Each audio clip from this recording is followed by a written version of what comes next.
Good morning and welcome. You're watching the morning news on CNN News 18. I am Aisha Varma. We have some breaking news coming in for you right now.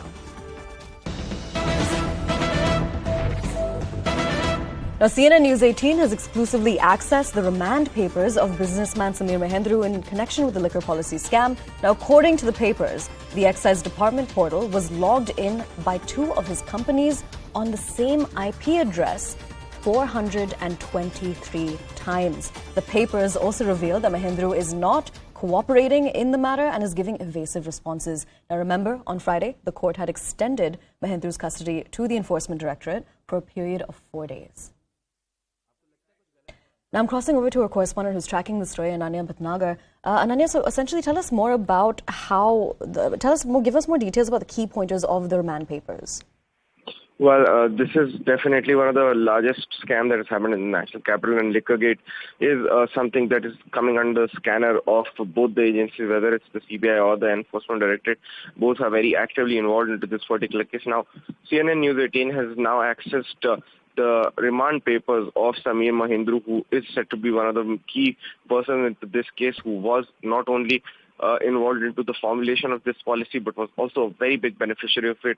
Now, what the CBI has to allege is basically the forensic analysis, the ED has to allege is that the forensic analysis of data revealed that Excise Department portal was actually logged in by Khawgali and Mahendru's company with same IP address of 423 times. So basically the ED was drawing link about that.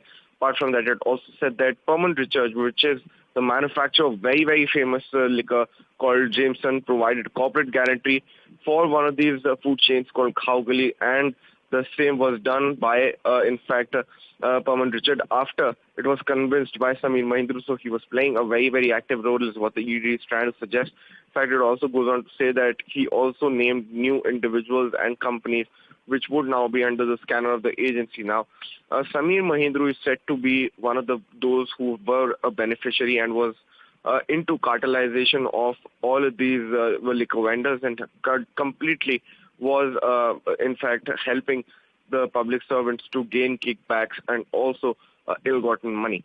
Aisha. Now, Nanya, essentially what we're also gathering from these papers is that Mahendru is not being cooperative. He's giving evasive responses. How does this legally bode for him now? Because on Friday, his custody had been extended. Can't they now even request to extend his custody even more? Well, already there has been a sufficient custody remand that has been sought by the Enforcement Directorate. And in case, remember that 35 locations were raided by the Enforcement Directorate yesterday. And as per our sources, it's been said that it is on the inputs of Samir Mahendru, it is on his statements that these new 35 places have been raided by the agency. And now, if at all the agency would require some more days of custody, because remember, there's only a 14-day period that can be given out, and already Samir Mahendru has given out already 8 to 9 days of police custody remand.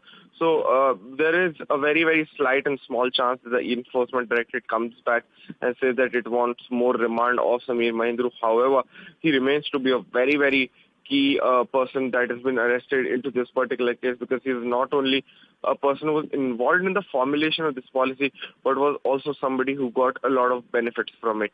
Aisha. All right, Ananya, thank you so much for joining us and for giving us those key details. We are going to